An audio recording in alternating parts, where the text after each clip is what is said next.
ನಮಸ್ಕಾರ. ಮುಖ್ಯಾಂಶಗಳು. ಕರ್ನಾಟಕದಲ್ಲಿ ಕೊರೋನಾ ರೂಪಾಂತರಿ ಒಮಿಕ್ರಾನ್ ದೃಢ. ಸೋಂಕು ಸಂಪರ್ಕಿತರ ಮೇಲೆ ನಿಗಾ ವಹಿಸಲು ಕ್ರಮ. ಕೇಂದ್ರ ಆರೋಗ್ಯ ಸಚಿವಾಲಯ. ರಾಜ್ಯದ ನೀರಾವರಿ ಯೋಜನೆಗಳಿಗೆ ಕೇಂದ್ರ ಸಚಿವರಿಂದ ಸ್ಪಂದನೆ. ಭದ್ರಾ ಮೇಲ್ದಂಡೆ ಯೋಜನೆ ರಾಷ್ಟ್ರೀಯ ಯೋಜನೆಯನ್ನಾಗಿ ರೂಪಿಸಲು ಮನವಿ. ಮುಖ್ಯಮಂತ್ರಿ ಬಸವರಾಜ ಬೊಮ್ಮಾಯಿ. ಭಾರತ್ ಮಾಲಾ ಯೋಜನೆಗೆ 1 ಲಕ್ಷ ಕಿಲೋಮೀಟರ್ ರಸ್ತೆ ಸೇರ್ಪಡೆ. ಜಾಗತಿಕ ಗುಣಮಟ್ಟದಲ್ಲಿ ರಾಷ್ಟ್ರೀಯ ಹೆದ್ದಾರಿ ನಿರ್ಮಾಣ. ಸಚಿವ ನಿತಿನ್ ಗಡ್ಕರಿ. 3 ವರ್ಷಗಳ ನಂತರ ಬೆಳಗಾವಿಯಲ್ಲಿ ಚಳಿಗಾಲದ ಅಧಿವೇಶನ. ಸುಗಮ ಕಾರ್ಯಕಲಾಪಕ್ಕೆ ಅಂತಿಮ ಸಿದ್ಧತೆ. ಸ್ಪೀಕರ್ ವಿಶ್ವೇಶ್ವರ ಹೆಗಡೆ ಕಾಗೇರಿ. ದಕ್ಷಿಣ ಆಫ್ರಿಕಾ ಸೇರಿದಂತೆ ವಿವಿಧ ದೇಶಗಳಲ್ಲಿ ದೃಢಪಟ್ಟಿರುವ ಕೊರೋನಾ ಸೋಂಕಿನ ರೂಪಾಂತರಿ ಒಮಿಕ್ರಾನ್ ಭಾರತದಲ್ಲೂ ದೃಢಪಟ್ಟಿದ್ದು 2 ಪ್ರಕರಣಗಳು ಕರ್ನಾಟಕದಲ್ಲಿ ವರದಿಯಾಗಿವೆ ಎಂದು ಕೇಂದ್ರ ಆರೋಗ್ಯ ಸಚಿವಾಲಯದ ಜಂಟಿ ಕಾರ್ಯದರ್ಶಿ ಲವ ಅಗರ್ವಾಲ್ ತಿಳಿಸಿದ್ದಾರೆ. ದೆಹಲಿಯಲ್ಲಿ ಇಂದು ಸುದ್ದಿಗಾರರೊಂದಿಗೆ ಅವರು ಒಮಿಕ್ರಾನ್ ದೃಢಪಟ್ಟಿರುವ ಇಬ್ಬರಲ್ಲಿ ಕೋವಿಡ್ ತಪಾಸಣೆ ಮಾಡಿದಾಗ ಸೋಂಕು ಇರುವುದು ಪತ್ತೆಯಾಗಿದೆ. ಕರ್ನಾಟಕ ಮೂಲದ 66 ಮತ್ತು 46 ವರ್ಷದ ವ್ಯಕ್ತಿಗಳಲ್ಲಿ ಹೊಸ ರೂಪಾಂತರಿ ಪತ್ತೆಯಾಗಿದೆ. ಸೋಂಕಿತರ ಎಲ್ಲಾ ಸಂಪರ್ಕಿತರನ್ನು ಗುರುತಿಸಲಾಗುತ್ತಿದ್ದು ಅವರ ಮೇಲೆ ನಿಗಾ ವಹಿಸಲಾಗುವುದು ಎಂದರು. ಕೋವಿಡ್ ಪ್ರಕರಣಗಳಲ್ಲಿ ಕೇರಳ ಮತ್ತು ಮಹಾರಾಷ್ಟ್ರ ರಾಜ್ಯಗಳಿಂದ ಹೆಚ್ಚು ಪ್ರಕರಣಗಳು ವರದಿಯಾಗುತ್ತಿದ್ದು ಈ ಪ್ರಮಾಣ 55%ರಷ್ಟಿದೆ. ಕಳೆದ ವಾರ ಕೇರಳದಲ್ಲಿ 54% ಪ್ರಕರಣಗಳು ವರದಿಯಾಗಿದ್ದವು. ದೇಶದ 18 ಜಿಲ್ಲೆಗಳಲ್ಲಿ ವಾರದ ಪಾಸಿಟಿವಿಟಿ ದರ 5 ರಿಂದ 10 ನಡುವೆ ವರದಿಯಾಗುತ್ತಿದ್ದು 15 ಜಿಲ್ಲೆಗಳಲ್ಲಿ 10% ವರದಿಯಾಗುತ್ತಿದೆ ಎಂದು ವಿವರಿಸಿದರು. ದೇಶದಲ್ಲಿ ಈವರೆಗೆ 79.16 ಕೋಟಿ ವಯಸ್ಕ ಜನಸಂಖ್ಯೆಗೆ ಮೊದಲ ಡೋಸ್ ಲಸಿಕೆ ನೀಡಲಾಗಿದೆ. 45.92 ಕೋಟಿ ಮಂದಿಗೆ 2 ಡೋಸ್ಗಳನ್ನು ನೀಡಲಾಗಿದೆ.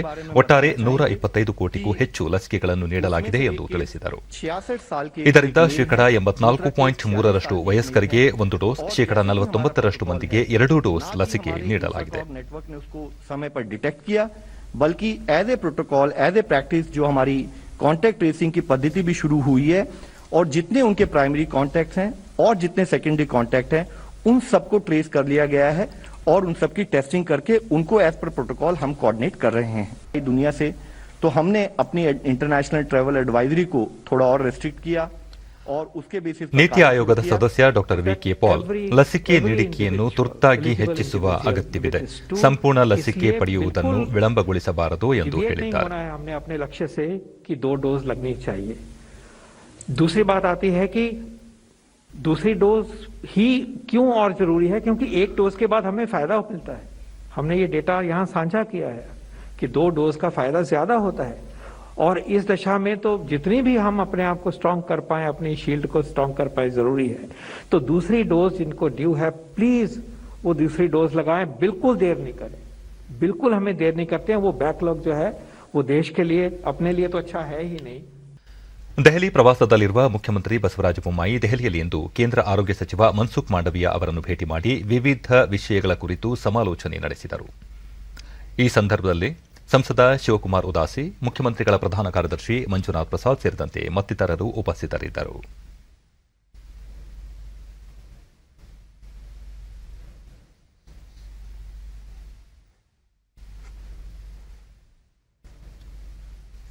ಈ ಮಧ್ಯೆ ಮುಖ್ಯಮಂತ್ರಿಗಳು ಕೇಂದ್ರ ಜಲಶಕ್ತಿ ಸಚಿವ ಗಜೇಂದ್ರ ಸಿಂಗ್ ಶೇಖಾವತ್ ಅವರನ್ನು ಸಹ ಭೇಟಿ ಮಾಡಿ ರಾಜ್ಯದ ನೀರಾವರಿ ವಿಷಯಗಳ ಕುರಿತು ಚರ್ಚೆ ನಡೆಸಿದರು.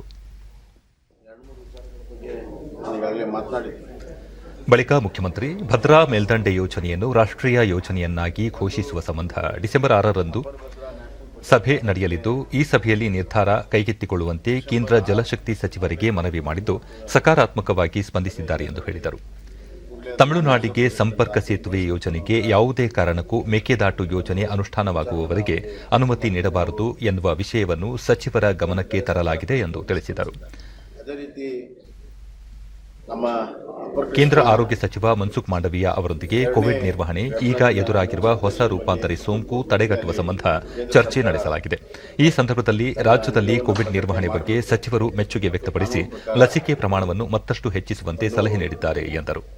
ರಾಜ್ಯಕ್ಕೆ ಹೆಚ್ಚುವರಿಯಾಗಿ ಡಿಎಪಿ ರಸಗೊಬ್ಬರ ನೀಡುವಂತೆ ಸಚಿವರಿಗೆ ಮನವಿ ಮಾಡಲಾಗಿದೆ. ಅಕ್ಟೋಬರ್ ನವೆಂಬರ್ ತಿಂಗಳಲ್ಲಿ ಹಂಚಿಕೆಯಾದ 48,000 ಮೆಟ್ರಿಕ್ ಟನ್ ಡಿಎಪಿಯನ್ನು ಪೂರ್ಣ ಪ್ರಮಾಣದಲ್ಲಿ ನೀಡಲು ಭರವಸೆ ನೀಡಿದ್ದಾರೆ ಎಂದು ಹೇಳಿದರು. ಕೊಡಬೇಕಾಗುತ್ತೆ ಕಾನೂನು ಪ್ರಕಾರ ಅನ್ನುವಂಥ ವಿಚಾರವನ್ನು ಕೂಡ ಹೇಳಿದ್ವಿ. ಗೋದಾವರಿ, ಕಾವೇರಿ, ಕೃಷ್ಣ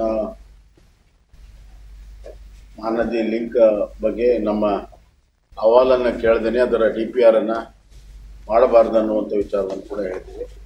ಮತ್ತು ತಮಿಳುನಾಡಿಗೆ ಅವರ ಒಂದು ಲಿಂಕ್ ಪ್ರಾಜೆಕ್ಟ್ ಏನಿದೆ ಅದಕ್ಕೆ ನಮ್ಮ ಮೇಕೆದಾಟು ಕ್ಲಿಯರ್ ಆಗೋವರೆಗೂ ಅದಕ್ಕೂ ಕೂಡ ನಾವು ಫರ್ದರ್ ಕ್ಲಿಯರೆನ್ಸನ್ನು ಕೊಡಬಾರ್ದು ಅನ್ನುವಂಥ ವಿಚಾರ ಸುದೀರ್ಘವಾಗಿ ಚರ್ಚೆ ಆಗಿದೆ.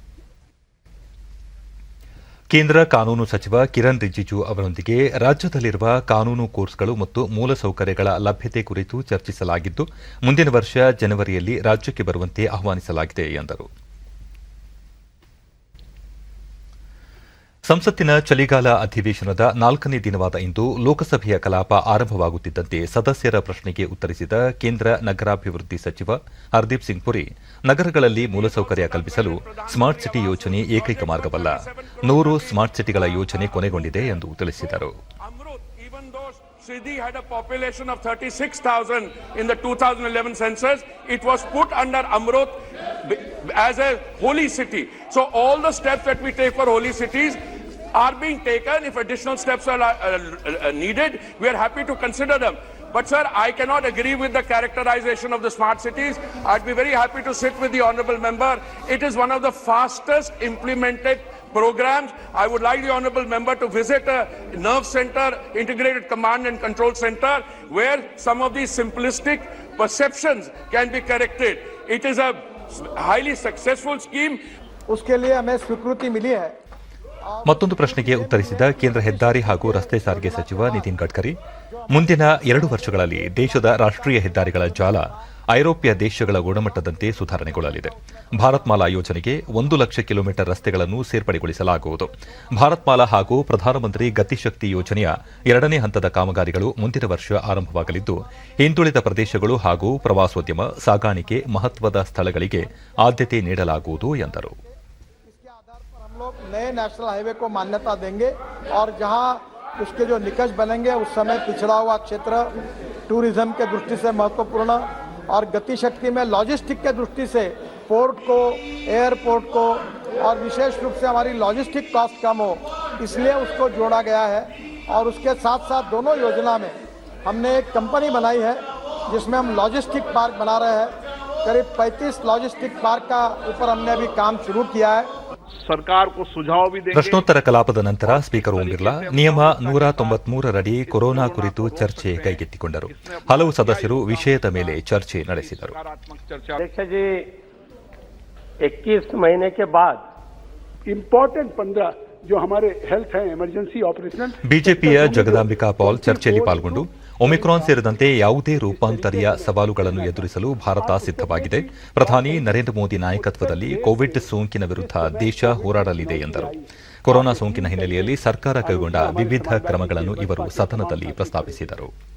मैं कह सकता हूं कि उत्तर प्रदेश के मुख्यमंत्री योगी आदित्यनाथ जी को उस कोविड में लगातार, जब इनके नेता लोग अपने घरों में कैद थे, तो वो जिले जिले में घूम करके कोविड के मरीजों को बचाने के लिए लेवल 1 का हॉस्पिटल स्टैब्लिश कर रहे हैं. उनको कोरोना हो गया. उसके बाद ಈಗ ಜಾಹೀರಾತು, ನಂತರ ವಾರ್ತಾ ಪ್ರಸಾರ ಮುಂದುವರಿಯಲಿದೆ.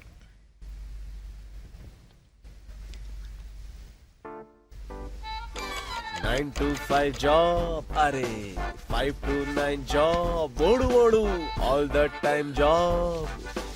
ಅಲೆದಾಟ ಜಾಬ್, ಡೆಡ್ಲೈನ್ ಇನ್ ಜಾಬ್ ಅಥವಾ ನೀವಿರೋದೇ ಮಾರ್ಕೆಟ್ ನಲ್ಲ ಜಾಬ್. ಜೀವನದ ತುಂಬಾ ಆಯ್ಕೆಗಳು.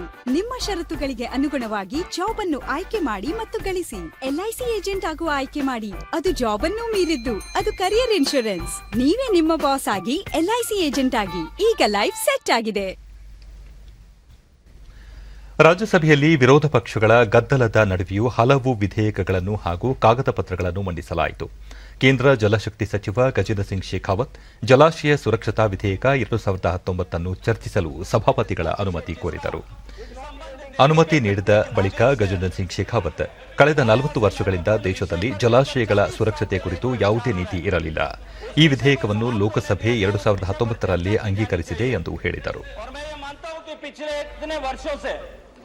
बांध टूटने की घटना, बांधों की रखरखाव का ठीक से प्रोटोकॉल न होने के कारण से इस बीच के कालखंड में यदि एक भी बांध टूटा है तो निश्चित रूप से उसकी जिम्मेदारी कहीं न कहीं है.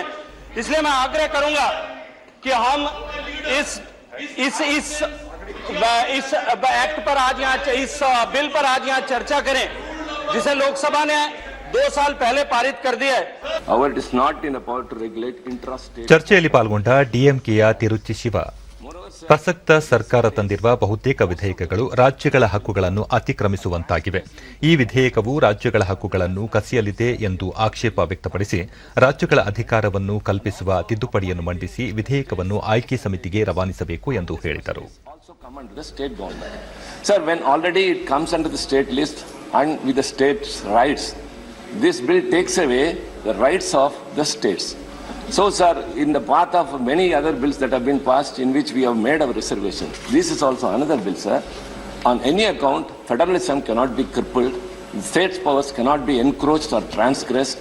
So, sir, I urge that this bill जल की जीवन में महत्ता.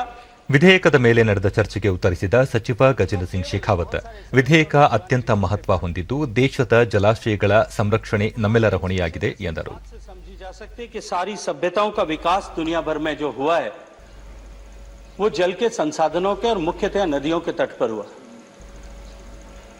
और साथ ही साथ में मनुष्य ने अपने न केवल जल की आवश्यकता के लिए, सिंचाई की आवश्यकता के लिए, पीने के पानी की आवश्यकता के लिए, बिजली की आवश्यकता की पूर्ति के लिए, बाढ़ से सुरक्षा के लिए भी विश्व भर में हजारों बांधों का निर्माण पिछले हजारों साल में किया है. अभी जब चर्चा कर रहे थे, ನಂತರ ವಿಧೇಯಕವನ್ನು ಆಯ್ಕೆ ಸಮಿತಿಗೆ ಕಳುಹಿಸಬೇಕು ಎಂಬ ಪ್ರತಿಪಕ್ಷ ಸದಸ್ಯರು ಮಂಡಿಸಿದ್ದ ತಿದ್ದುಪಡಿಯನ್ನು ರಾಜ್ಯಸಭೆ ತಿರಸ್ಕರಿಸಿತು. ಬಳಿಕ ಜಲಾಶಯ ಸುರಕ್ಷತಾ ವಿಧೇಯಕವನ್ನು ಅಂಗೀಕರಿಸಿದ ನಂತರ ಕಲಾಪವನ್ನು ನಾಳೆಗೆ ಮುಂದೂಡಲಾಯಿತು. ಇದಕ್ಕೂ ಮುನ್ನ ಪ್ರಜನನ ನೆರವು ತಂತ್ರಜ್ಞಾನ ವಿಧೇಯಕ 2021 ಮಂಡಿಸಲಾಯಿತು. ಸದನ ಆರಂಭವಾಗುತ್ತಿದ್ದಂತೆ ವಿರೋಧ ಪಕ್ಷಗಳ ಸದಸ್ಯರು ಗದ್ದಲದ ವಾತಾವರಣ ಉಂಟು ಮಾಡಿದಾಗ ಸಭಾಪತಿ ಎಂ ವೆಂಕಯ್ಯ ನಾಯ್ಡು, ಕಳೆದ 3 ದಿನಗಳಿಂದ ಪ್ರತಿಪಕ್ಷ ಸದಸ್ಯರ ಪ್ರತಿಭಟನೆಯಿಂದಾಗಿ ಸದನದಲ್ಲಿ ಯಾವುದೇ ಫಲದಾಯಕ ಕಲಾಪ ಸಾಧ್ಯವಾಗಿಲ್ಲ. ಇದೊಂದು ಪ್ರಜಾಸತ್ತಾತ್ಮಕವಲ್ಲದ ನಡವಳಿಕೆಯಾಗಿದೆ. 12 ಮಂದಿ ಸದಸ್ಯರ ಅಮಾನತು ಕ್ರಮವನ್ನು ಹಲವು ಸದಸ್ಯರು, ನಾಯಕರು ಪ್ರಜಾತಂತ್ರವಲ್ಲದ್ದು ಎಂದು ಅಭಿಪ್ರಾಯಪಟ್ಟಿದ್ದಾರೆ. ಅವರ ಹೇಳಿಕೆಗಳು ಸೂಕ್ತವೇ ಎಂದು ಅರ್ಥ ಮಾಡಿಕೊಳ್ಳಲು ಪ್ರಯತ್ನಿಸುತ್ತಿದ್ದೇನೆ, ಆದರೆ ಅದರಲ್ಲಿ ತಾವು ವಿಫಲರಾಗಿರುವುದಾಗಿ ನುಡಿದರು.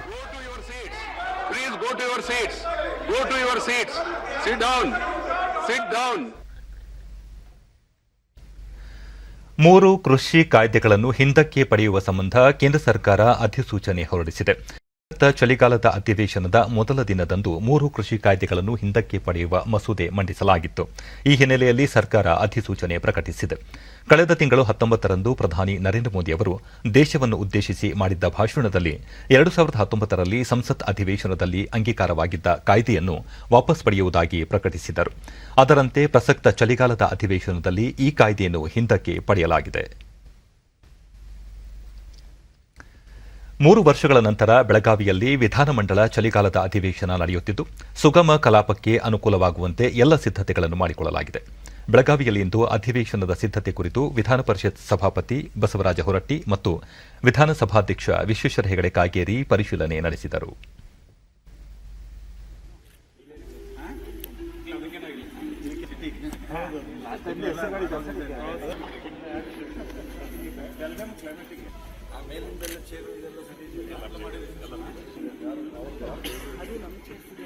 ಪೂರ್ವಭಾವಿ ಸಿದ್ಧತೆಗಳು ಎಲ್ಲವೂ ಚೆನ್ನಾಗಿ ಮಾಡ್ತಾ ಇದ್ದಾರೆ. ಬಳಿಕ ಸಭಾಧ್ಯಕ್ಷ ಕಾಗೇರಿ, ರಾಜ್ಯದಲ್ಲಿ ಕೊರೋನಾ ಸೋಂಕಿನ ಹೊಸ ರೂಪಾಂತರ ಆತಂಕದ ನಡುವೆಯೂ ಇದೇ 13ರಿಂದ 24ರವರೆಗೆ ಅಧಿವೇಶನ ನಡೆಸಲು ಎಲ್ಲ ಸಿದ್ದತೆಗಳನ್ನು ಮಾಡಿಕೊಳ್ಳಲಾಗಿದೆ.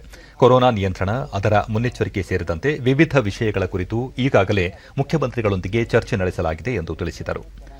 ಈ ಬಾರಿಯ ಅಧಿವೇಶನದಲ್ಲಿ ವಿದ್ಯಾರ್ಥಿಗಳಿಗೆ ಅವಕಾಶವಿಲ್ಲ. ಸಾರ್ವಜನಿಕರಿಗೆ ಅಧಿವೇಶನ ವೀಕ್ಷಿಸಲು ಅವಕಾಶ ಮಾಡಿಕೊಡಲಾಗಿದೆ. ಇನ್ನುಳಿದಂತೆ ಬೆಂಗಳೂರಿನಲ್ಲಿ ಅಧಿವೇಶನ ನಡೆಯುವ ಸಂದರ್ಭದಲ್ಲಿ ನಡೆಯುವ ಎಲ್ಲ ಕಲಾಪಗಳು ಬೆಳಗಾವಿಯಲ್ಲೂ ನಡೆಯಲಿವೆ ಎಂದರು. ಸರ್ಕಾರದಿಂದ ಇದುವರೆಗೂ ಯಾವುದೇ ಮಸೂದೆಗಳು ಬಂದಿಲ್ಲ. ಆದಷ್ಟು ಶೀಘ್ರ ಕಳುಹಿಸುವಂತೆ ಈಗಾಗಲೇ ಸಲಹೆ ನೀಡಲಾಗಿದೆ ಎಂದು ತಿಳಿಸಿದರು. ಸದನದಲ್ಲಿ ಚೌಕಟ್ಟು ಮೀರಿ ವರ್ತಿಸಿದರೆ ಅಂತಹ ಸದಸ್ಯರ ವಿರುದ್ಧ ಕ್ರಮ ಕೈಗೊಳ್ಳಲಾಗುವುದು. ರಚನಾತ್ಮಕ ಫಲಪ್ರದ ಚರ್ಚೆ ನಡೆಯಬೇಕು ಎನ್ನುವುದು ನಮ್ಮ ಉದ್ದೇಶ.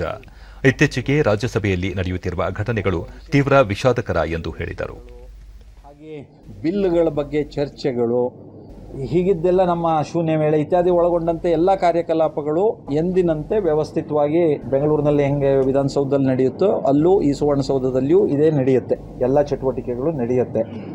ಧರ್ನಾ ಮಾಡ್ತಾರೆ, ಮತ್ತು ಮಾಡ್ತಾರೆ, ಘೋಷಣೆ ಕೂಗುದು. ಸಭಾಪತಿ ಬಸವರಾಜ ಹೊರಟ್ಟಿ, ಆಯಾ ದಿನದ ಕಲಾಪ ಪಟ್ಟಿಯಲ್ಲಿ ನಮೂದಾಗುವ ವಿಷಯಗಳು ಅಂದೇ ಪೂರ್ಣಗೊಳ್ಳಬೇಕು. ಈ ಸಂಬಂಧ ಕಲಾಪ ಸಲಹಾ ಸಮಿತಿಯಲ್ಲಿ ಎಲ್ಲ ರಾಜಕೀಯ ಪಕ್ಷಗಳ ನಾಯಕರಿಗೆ ಈ ವಿಷಯದ ಕುರಿತು ಮನವರಿಕೆ ಮಾಡಿಕೊಡಲಾಗುವುದು ಎಂದರು. ಸ್ಥಳೀಯ ಸಂಸ್ಥೆಗಳಿಂದ ವಿಧಾನ ಪರಿಷತ್ತಿನ 25 ಸ್ಥಾನಗಳಿಗೆ ಈ ತಿಂಗಳ 10ರಂದು ಚುನಾವಣೆ ನಡೆಯಲಿದ್ದು, ಅದರಲ್ಲಿ ಸ್ಪರ್ಧಿಸಿರುವ ಹಾಲಿ ಸದಸ್ಯರಿಗೆ ಮುಂದಿನ ವರ್ಷ ಜನವರಿ 5ರ ತನಕ ಸದಸ್ಯರಾಗಿ ಮುಂದುವರಿಯುವ ಎಲ್ಲ ಅಧಿಕಾರಗಳು ಇವೆ. ಹೀಗಾಗಿ ಅವರು ಈ ಅಧಿವೇಶನದಲ್ಲಿ ಪಾಲ್ಗೊಳ್ಳಲಿದ್ದಾರೆ ಎಂದರು. ಬೆಳಗಾವಿಯಲ್ಲಿ ಶಾಸಕರ ಭವನ ಮತ್ತು ಸಚಿವಾಲಯ ಕಚೇರಿಗಳನ್ನು ನಿರ್ಮಾಣ ಮಾಡುವಂತೆ ಈಗಾಗಲೇ ಮುಖ್ಯಮಂತ್ರಿಗಳಿಗೆ ಮನವಿ ಮಾಡಲಾಗಿದೆ.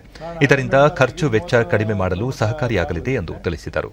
ನೆಕ್ಸ್ಟ್ 1ನೇ ತಾರೀಕಿಗೆ ಹೊಸ ಮೆಂಬರ್ಸ್ ಒತ್ತುಕೊಂಡೆ 2005 ನಾನು ಫಸ್ಟ್ ಲಾ ಮಿನಿಸ್ಟರ್ ಇದ್ದಾಗ ನಡೆದಾಗಿಂದ ಇಲ್ಲಿ ಮಾಡಿದ್ರೆ ಆ ಎಕ್ಸ್ಪೆಂಡಿಚರ್ ನಾವು ಮಾಡ್ಕೋತಾರೆ. ಇಲ್ಲಿ ಒಂದು ನಮ್ಮದು ಸ್ವಂತ ಆಗೈತಿ, ಜಾಗ ಐತಿ, ಮಾಡ್ಬೇಕಂತೇಳಿ ಈ ಸರಿ ಇನ್ನೂ ಸರಿ ಒತ್ತಾಯ ಮಾಡ್ತೀವಿ. ನಮಗೆ ಸಂಪೂರ್ಣವಾಗಿ ಏನೈತೆ ಅಂದರೆ ಇಲ್ಲೇ ಒಂದು ಶಾಸಕರ ಭವನ ಮತ್ತು ಸೆಕ್ರೆಟರಿಯೇಟ್ ಆಗಬೇಕು. ಇದ್ರ ಸಲುವಾಗಿ ನಾವು ಪರ್ಸ್ಯೂ ಮಾಡ್ತೀವಿ ಮತ್ತು ಹೇಳ್ತೀವಿ. ಮುಖ್ಯಮಂತ್ರಿ ಆಗಲೇ ನಾನು ಸೂಕ್ಷ್ಮವಾಗಿ ಹೇಳಿದ್ದೀನಿ, ಇನ್ನೊಂದು ಸರಿ ಹೇಳ್ತೀನಿ. ನೂತನ ರಾಷ್ಟ್ರೀಯ ಶಿಕ್ಷಣ ನೀತಿ ಅನ್ವಯ ಶೈಕ್ಷಣಿಕ ಚಟುವಟಿಕೆಗಳನ್ನು ಕೈಗೆತ್ತಿಕೊಳ್ಳುವ ಸಂಬಂಧ ಉನ್ನತ ಶಿಕ್ಷಣ ಇಲಾಖೆ ಮತ್ತು ಜರ್ಮನಿಯ ಬವೇರಿಯನ್ ವಿಶ್ವವಿದ್ಯಾಲಯ ಕೈಜೋಡಿಸಿವೆ. ಬೆಂಗಳೂರಿನಲ್ಲಿ ಇಂದು ಉನ್ನತ ಶಿಕ್ಷಣ ಸಚಿವ ಡಾ ಸಿಎನ್ ಅಶ್ವತ್ಥನಾರಾಯಣ ಮತ್ತು ಬವೇರಿಯನ್ನ ಜರ್ಮನ್ ಕಾನ್ಸುಲೇಟ್ ಪ್ರತಿನಿಧಿಗಳು ಈ ಸಂಬಂಧ ಸಮಾಲೋಚನೆ ನಡೆಸಿದರು.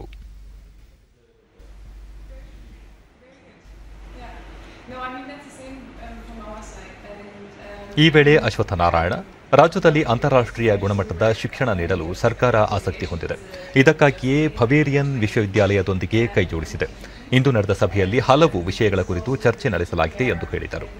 ನೂತನ ರಾಷ್ಟ್ರೀಯ ಶಿಕ್ಷಣ ನೀತಿ ಅನ್ವಯ ಫೆಬ್ರವರಿ ತಿಂಗಳಿನಿಂದ ರಾಜ್ಯದಲ್ಲಿ ಬವೇರಿಯನ್ ವಿಶ್ವವಿದ್ಯಾಲಯದ ಸಹಕಾರದೊಂದಿಗೆ ಆನ್ಲೈನ್ ವಿಚಾರ ಸಂಕಿರಣಗಳು ನಡೆಯಲಿವೆ.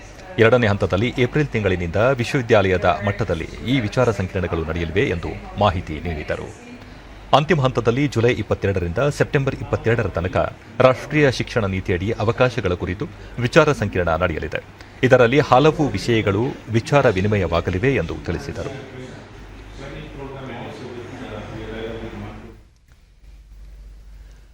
ವಿವಿಧ ಬೇಡಿಕೆಗಳ ಈಡೇರಿಕೆಗಾಗಿ ಆಗ್ರಹಿಸಿ ಮುಷ್ಕರ ನಡೆಸುತ್ತಿರುವ ಹಿರಿಯ ಅಧಿಕಾರಿಗಳು ಮತ್ತು ವೈದ್ಯ ವಿದ್ಯಾರ್ಥಿ ಪ್ರತಿನಿಧಿಗಳ ವಿಷಯವಾಗಿ ಆರೋಗ್ಯ ಮತ್ತು ಕುಟುಂಬ ಕಲ್ಯಾಣ ಸಚಿವ ಡಾ ಕೆ ಸುಧಾಕರ್ ಬೆಂಗಳೂರಿನಲ್ಲಿ ಇಂದು ಸಭೆ ನಡೆಸಿದರು. ಬೆಂಗಳೂರು ಮೆಡಿಕಲ್ ಕಾಲೇಜಿನ ಸಿಬ್ಬಂದಿಯೊಂದಿಗೆ ವಿದ್ಯಾರ್ಥಿಗಳ ಮುಷ್ಕರ ಸೇರಿದಂತೆ ಇನ್ನಿತರ ವಿಷಯಗಳ ಕುರಿತು ಸಚಿವರು ಮಾಹಿತಿ ಪಡೆದುಕೊಂಡರು.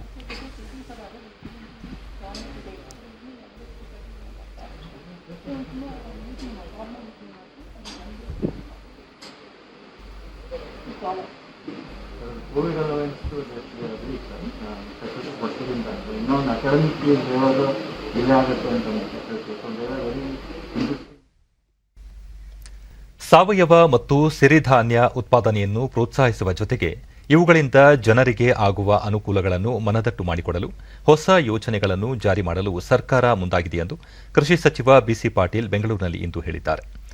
ಸಿರಿಧಾನ್ಯಗಳ ಉತ್ಪಾದಕರು ಮತ್ತು ಗ್ರಾಹಕರೊಂದಿಗೆ ಸಂಪರ್ಕ ಬೆಸೆಯುವ ನಿಟ್ಟಿನಲ್ಲಿ ಇದೇ 4 ಮತ್ತು 5ರಂದು 2 ದಿನಗಳ ಕಾಲ ಸಿರಿಧಾನ್ಯ ಮೇಳ ಹಮ್ಮಿಕೊಳ್ಳಲಾಗಿದೆ ಎಂದು ತಿಳಿಸಿದರು. ಈ ಸಂದರ್ಭದಲ್ಲಿ ಸಿರಿಧಾನ್ಯ ಬೆಳೆಯಲ್ಲಿ ಸಾಧನೆ ಮಾಡಿದ ಪ್ರಗತಿಪರ ರೈತರ ವಿಚಾರ ವಿನಿಮಯ, ಸಾವಯವ ಸಿರಿಧಾನ್ಯ ಕೃಷಿಯ ಮಹತ್ವ ಮತ್ತು ವಸ್ತು ಪ್ರದರ್ಶನ ಹಮ್ಮಿಕೊಳ್ಳಲಾಗಿದೆ ಎಂದು ಹೇಳಿದರು. ಸಿರಿಧಾನ್ಯಗಳ ಬಳಕೆಯಿಂದ ಉತ್ತಮ ಆರೋಗ್ಯ ಕಾಪಾಡಿಕೊಳ್ಳಲು ಸಹಕಾರಿಯಾಗಲಿದೆ. ಜೊತೆಗೆ ಸಿರಿಧಾನ್ಯ ಬೆಳೆಯುವುದರಿಂದ ಕೃಷಿಕರಿಗೆ ಲಾಭವಾಗುವ ಬಗ್ಗೆಯೂ ಮನವರಿಕೆ ಮಾಡಿಕೊಡಲಾಗಿದೆ ಎಂದು ತಿಳಿಸಿದರು. ಹಾವೇರಿ ಜಿಲ್ಲೆಯ ಕೆಲವು ತಾಲೂಕುಗಳಲ್ಲಿ ಭತ್ತ ಖರೀದಿ ಕೇಂದ್ರಗಳು ಆರಂಭವಾಗಿದ್ದು ನೋಂದಣಿಗಾಗಿ ಹೆಚ್ಚಿನ ರೈತರು ಮುಂದಾಗಿದ್ದಾರೆ. ಶಿಗ್ಗಾವಿ, ಹಿರೇಕೆರೂರು ಹಾಗೂ ರಾಣೆಬೆನ್ನೂರು ಕೃಷಿ ಉತ್ಪನ್ನ ಮಾರುಕಟ್ಟೆಗಳಲ್ಲಿ ನೋಂದಾಯಿಸಿಕೊಂಡಿರುವ ರೈತರು ಭತ್ತ ಮಾರಾಟದಲ್ಲಿ ತೊಡಗಿದ್ದಾರೆ.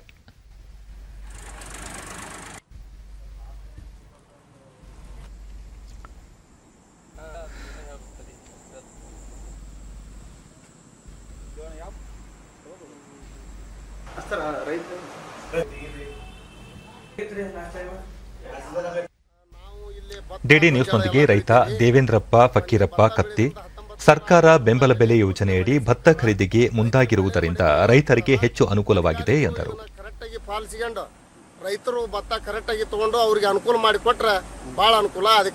ಅಧಿಕಾರಿಗಳು ಅದನ್ನು ಸರಿಯಾಗಿ ನಡೆಸ್ಕೊಂಡು ಹೋಗ್ಬೇಕು, ಸರ್ಕಾರ ಮಾಡಿದ್ನ ಉಪಯೋಗ ತಗೋಬೇಕು ಅಂತೇಳಿ ನಮ್ಮ ರೈತರ ಆಸೆ. ಮತ್ತೋರ್ವ ರೈತ ರುಸ್ತುಂ ಸಾಬ್, ಭತ್ತವನ್ನು ಈ ಮೊದಲು ಮಧ್ಯವರ್ತಿಗಳಿಗೆ ಮಾರಾಟ ಮಾಡಲಾಗುತ್ತಿತ್ತು. ಇದೀಗ ಸರ್ಕಾರ ಖರೀದಿ ಕೇಂದ್ರಗಳನ್ನು ತೆರೆದಿರುವುದರಿಂದ ರೈತರಿಗೆ ಹೆಚ್ಚಿನ ಲಾಭ ದೊರೆಯುವ ನಿರೀಕ್ಷೆ ಇದೆ ಎಂದು ತಿಳಿಸಿದರು. ಸರ್ಕಾರ ಬೆಲೆ ಮಾಡಿದಂತೆ ಭಾಳ ಚಲೋ ಆಗೈತಿ. ನಮ್ಗೆ ಇನ್ನೊಂದೇನ್ರಿಪ್ಪ ಅಂದ್ರೆ ಅದ್ರ ತಕ್ಕಂಗೆ ಅವ್ರು ನಡ್ಕೊಂಡ್ಬಿಟ್ರೆ ನಮಗೆ ಭಾರಿ ಒಳ್ಳೇದಾಕತಿ. ಇವತ್ತಿನ ದಿನ ಆಹಾರ ನಿಗಮದ ಗುಣಮಟ್ಟ ನಿರೀಕ್ಷಕ ನಾಗರಾಜ್ ಲಮಾಣಿ, ವಿವಿಧ ಇಲಾಖೆಗಳ ಸಹಕಾರದಿಂದ ಬೆಂಬಲ ಬೆಲೆ ಕೇಂದ್ರಗಳನ್ನು ಆರಂಭಿಸಲಾಗಿದೆ. ಇದರಿಂದ ರೈತರಿಗೆ ಅನುಕೂಲವಾಗಲಿದೆ ಎಂದು ಮಾಹಿತಿ ನೀಡಿದರು. ತಕ್ಷಣದಿಂದಲೇ ರಿಜಿಸ್ಟ್ರೇಷನ್ ರೈತರ ನೋಂದಣಿಯನ್ನು ಮಾಡಿಕೊಳ್ಳಲು ಆದೇಶಿಸಿದ್ದು, ತಕ್ಷಣದಿಂದಲೇ ನಾವು ರಿಜಿಸ್ಟ್ರೇಷನ್ ಮಾತ್ರ ಇವಾಗ ಖರೀದಿ ಕೇಂದ್ರಗಳಲ್ಲಿ ರಿಜಿಸ್ಟ್ರೇಷನ್ ಸ್ಟಾರ್ಟ್ ಮಾಡಿರ್ತೇವೆ. ನಂತರ ಖರೀದಿ ಪ್ರಕ್ರಿಯೆ ದಿನಾಂಕವನ್ನು ಆದೇಶಿಸಿದ ನಂತರ ಎಲ್ಲರಿಗೂ ಹೊರಡಿಸಲಾಗುವುದು. ಜಿಲ್ಲಾಧಿಕಾರಿ ಸಂಜಯ್ ಶೆಟ್ಟನವರ ಕನಿಷ್ಠ ಬೆಂಬಲ ಬೆಲೆ ಯೋಜನೆಯಡಿ ಪ್ರಸಕ್ತ ಸಾಲಿನಲ್ಲಿ ಪ್ರತಿ ಕ್ವಿಂಟಾಲ್ ಎ ಗ್ರೇಡ್ ಭತ್ತಕ್ಕೆ ಸರ್ಕಾರ 1,960 ರೂಪಾಯಿ ನಿಗದಿ ಮಾಡಿದ್ದು, ರಾಜ್ಯದ ರೈತರಿಂದ 3.35 ಲಕ್ಷ ಮೆಟ್ರಿಕ್ ಟನ್ ಭತ್ತ ಖರೀದಿಸಲು ಅನುಮತಿ ನೀಡಿದೆ ಎಂದು ತಿಳಿಸಿದರು. ಅದಕ್ಕೆ 1,960 ರೂಪಾಯಿ ಕ್ವಿಂಟಲ್ಗೆ, ಗ್ರೇಡ್ 2 ಆಗಿದ್ರೆ 1,940 ರೂಪಾಯಿ ಈ ರೀತಿ ಬೆಲೆ ನಿಗದಿ ಮಾಡಲಾಗಿದೆ. ಡಾಕ್ಟರ್ ಬಿಆರ್ ಅಂಬೇಡ್ಕರ್ ಸಮಾಜದ ನೈತಿಕ ಪ್ರಜ್ಞೆಯನ್ನು ಜಾಗೃತಗೊಳಿಸುವ ಪರವಾಗಿದ್ದರು. ಕೇವಲ ಕಾನೂನುಗಳಿಂದ ಹಕ್ಕುಗಳನ್ನು ರಕ್ಷಿಸಲು ಸಾಧ್ಯವಿಲ್ಲ ಎಂದು ಹೇಳುತ್ತಿದ್ದರು ಎಂದು ರಾಷ್ಟ್ರಪತಿ ರಾಮನಾಥ್ ಕೋವಿಂದ್ ಹೇಳಿದ್ದಾರೆ. ದೆಹಲಿಯ ವಿಜ್ಞಾನ ಭವನದಲ್ಲಿ ಇಂದು ಪರಿಶಿಷ್ಟ ಜಾತಿ ವರ್ಗಗಳ ಶಾಸಕರು ಹಾಗೂ ಸಂಸದೀಯ ಪಟುಗಳ ವೇದಿಕೆ ಆಯೋಜಿಸಿದ ಅಂಬೇಡ್ಕರ್ ಅಂತಾರಾಷ್ಟೀಯ ಸಮಾವೇಶ 2021 ಉದ್ಘಾಟಿಸಿ ಮಾತನಾಡಿದರು. ಡಾಕ್ಟರ್ ಅಂಬೇಡ್ಕರ್ ಸದಾ ಅಹಿಂಸೆ ಹಾಗೂ ಸಾಂವಿಧಾನಿಕ ಮಾರ್ಗಗಳಿಗೆ ಒತ್ತು ನೀಡುತ್ತಿದ್ದರು. ಪರಿಶಿಷ್ಟ ಜಾತಿ ವರ್ಗಗಳ ಹಿತಾಸಕ್ತಿಗಳನ್ನು ರಕ್ಷಿಸಲು ಸಂವಿಧಾನದಲ್ಲಿ ಹಲವು ನಿಬಂಧನೆಗಳನ್ನು ರೂಪಿಸಿದ್ದಾರೆ. ಸಂವಿಧಾನದ ಕಲಂ 46 ಪರಿಶಿಷ್ಟ ಜಾತಿ ಮತ್ತು ವರ್ಗಗಳ ಆರ್ಥಿಕ ಹಿತಾಸಕ್ತಿ, ಶೈಕ್ಷಣಿಕ ಅಭಿವೃದ್ಧಿಗೆ ವಿಶೇಷ ಕ್ರಮ ಕೈಗೊಳ್ಳುವಂತೆ ಸೂಚಿಸಿದೆ ಎಂದರು. बाबा साहब ने विश्व की सर्वोच्च उपलब्धियां हासिल की थी. विश्व के सर्वश्रेष्ठ शिक्षण संस्थानों में से एक कोलंबिया यूनिवर्सिटी ने बाबा साहब को LLD की उपाधि से सम्मानित किया था. ಕೇಂದ್ರ ಗೃಹ ಸಚಿವ ಅಮಿತ್ ಶಾ ಉತ್ತರ ಪ್ರದೇಶದ ಸಹರಾನ್ಪುರದ ಪುನ್ವಾರ್ಕಾ ಗ್ರಾಮದಲ್ಲಿ ಇಂದು ಮಾ ಶಾಕುಂಬರಿ ವಿಶ್ವವಿದ್ಯಾಲಯಕ್ಕೆ ಶಿಲಾನ್ಯಾಸ ನೆರವೇರಿಸಿದರು. ನಂತರ ಅವರು ಈ ವಿಶ್ವವಿದ್ಯಾಲಯದ ಸ್ಥಾಪನೆಯಿಂದ ಪಶ್ಚಿಮ ಉತ್ತರ ಪ್ರದೇಶದ 3 ಜಿಲ್ಲೆಗಳಲ್ಲಿ ಯುವ ಜನರಿಗೆ ಉನ್ನತ ಶಿಕ್ಷಣ ಪಡೆಯಲು ಸಹಕಾರಿಯಾಗಲಿದೆ ಎಂದರು. ಶಿಕ್ಷಣ ಅಭಿವೃದ್ಧಿ ಸೇರಿದಂತೆ ಎಲ್ಲ ರಂಗದಲ್ಲಿ ಮುಖ್ಯಮಂತ್ರಿ ಯೋಗಿ ಆದಿತ್ಯನಾಥ್ ನೇತೃತ್ವದ ಉತ್ತರ ಪ್ರದೇಶ ಸರ್ಕಾರ ಕಳೆದ 4-5 ವರ್ಷಗಳಲ್ಲಿ ಹಲವು ಕ್ರಮಗಳನ್ನು ಕೈಗೊಂಡಿದ್ದು, ಅವುಗಳ ಫಲ ರಾಜ್ಯದ ಜನರಿಗೆ ಲಭ್ಯವಾಗುತ್ತಿದೆ ಎಂದು ಸಂತಸ ವ್ಯಕ್ತಪಡಿಸಿದರು. ಸಮಾರಂಭದಲ್ಲಿ ಉತ್ತರ ಪ್ರದೇಶ ಮುಖ್ಯಮಂತ್ರಿ ಯೋಗಿ ಆದಿತ್ಯನಾಥ್ ಸೇರಿದಂತೆ ಹಲವು ಗಣ್ಯರು ಉಪಸ್ಥಿತರಿದ್ದರು.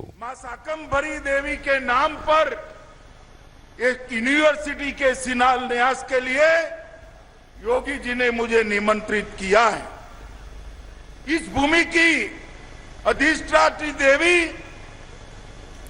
जब मां ने दुर्गमासुर नामक राक्षस का वध कर असत्य पर सत्य की जीत कराई, तब उनको शाकंभरी के नाम से लोगों ने पूजना शुरू किया, जो शक्ति और संपन्नता दोनों की प्रतीक है.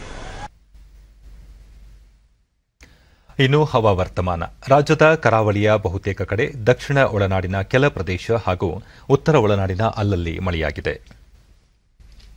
ಚಿಕ್ಕಮಗಳೂರು ಜಿಲ್ಲೆಯ ಕೊಟ್ಟಿಗೆಹಾರದಲ್ಲಿ ಅತಿ ಹೆಚ್ಚು 18 ಸೆಂಟಿಮೀಟರ್ ಮಳೆಯಾಗಿದೆ. ಉಳಿದಂತೆ ಗೋಕರ್ಣ 9, ಅಂಕೋಲಾ ಹಳಿಯಾಳ 7, ಕಾರವಾರ ಕುಮಟಾ 6, ಮುಂಡಗೋಡು 5, ಮಂಕಿ, ನಿಪ್ಪಾಣಿ, ಹುಕ್ಕೇರಿ, ಕುಡಚಿ, ರಾಯಭಾಗ, ಕಲಘಟಕಿ 4, ಶಿರಾಳಿ, ಭಟ್ಕಳ, ಗೇರುಸೊಪ್ಪ, ಕಿರವತ್ತಿ, ಮಂಚಿಕೇರಿ, ಯಲ್ಲಾಪುರ, ಕ್ಯಾಸಲ್ ರಾಕ್, ಜಗಲ್ಬೆಟ್, ಬೆಳಗಾವಿ, ಬೈಲಹೊಂಗಲ, ಚಿಕ್ಕೋಡಿ, ಸಂಕೇಶ್ವರದಲ್ಲಿ ತಲಾ 3 ಸೆಂಟಿಮೀಟರ್ ಮಳೆಯಾಗಿದೆ. ದಾವಣಗೆರೆಯಲ್ಲಿ ಕನಿಷ್ಠ ತಾಪಮಾನ 16.3 ಡಿಗ್ರಿ ಸೆಲ್ಸಿಯಸ್ ದಾಖಲಾಗಿದೆ. ಮುನ್ಸೂಚನೆಯಂತೆ ಮುಂದಿನ 24 ಗಂಟೆಗಳಲ್ಲಿ ರಾಜ್ಯಾದ್ಯಂತ ಗುಡುಗು ಸಹಿತ ಮಳೆ ಸಾಧ್ಯತೆ.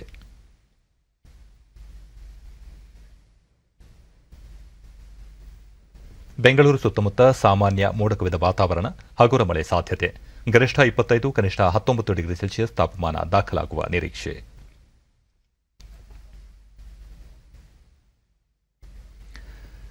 ಕೊನೆಯಲ್ಲಿ ಮತ್ತೊಮ್ಮೆ ಮುಖ್ಯಾಂಶಗಳು. ಕರ್ನಾಟಕದಲ್ಲಿ ಕೊರೋನಾ ರೂಪಾಂತರಿ ಒಮಿಕ್ರಾನ್ ದೃಢ, ಸೋಂಕು ಸಂಪರ್ಕಿತರ ಮೇಲೆ ನಿಗಾ ವಹಿಸಲು ಕ್ರಮ, ಕೇಂದ್ರ ಆರೋಗ್ಯ ಸಚಿವಾಲಯ. ರಾಜ್ಯದ ನೀರಾವರಿ ಯೋಜನೆಗಳಿಗೆ ಕೇಂದ್ರ ಸಚಿವರಿಂದ ಸ್ಪಂದನೆ, ಭದ್ರಾ ಮೇಲ್ದಂಡೆ ಯೋಜನೆ ರಾಷ್ಟ್ರೀಯ ಯೋಜನೆಯನ್ನಾಗಿ ರೂಪಿಸಲು ಮನವಿ, ಮುಖ್ಯಮಂತ್ರಿ ಬಸವರಾಜ ಬೊಮ್ಮಾಯಿ.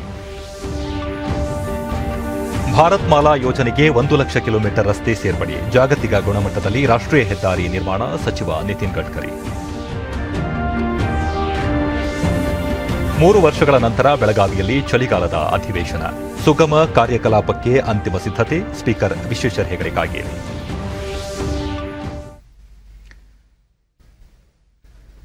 ನಮ್ಮ ವಾರ್ತಾ ಪ್ರಸಾರವನ್ನು ನೀವು ಡಿಡಿ ಚಂದನ ನ್ಯೂಸ್ ಯೂಟ್ಯೂಬ್ ಚಾನಲ್ನಲ್ಲೂ ವೀಕ್ಷಿಸಬಹುದು.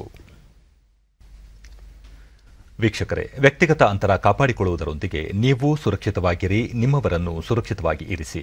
ನೈರ್ಮಲ್ಯಕ್ಕೆ ಆದ್ಯತೆ ನೀಡುವುದರ ಜೊತೆಗೆ ಕೋವಿಡ್-19 ಮಾರ್ಗಸೂಚಿಗಳನ್ನು ತಪ್ಪದೆ ಪಾಲಿಸಿ. ನಮ್ಮ ಮುಂದಿನ ವಾರ್ತಾ ಪ್ರಸಾರ ರಾತ್ರಿ 9 ಗಂಟೆಗೆ. ನಮಸ್ಕಾರ.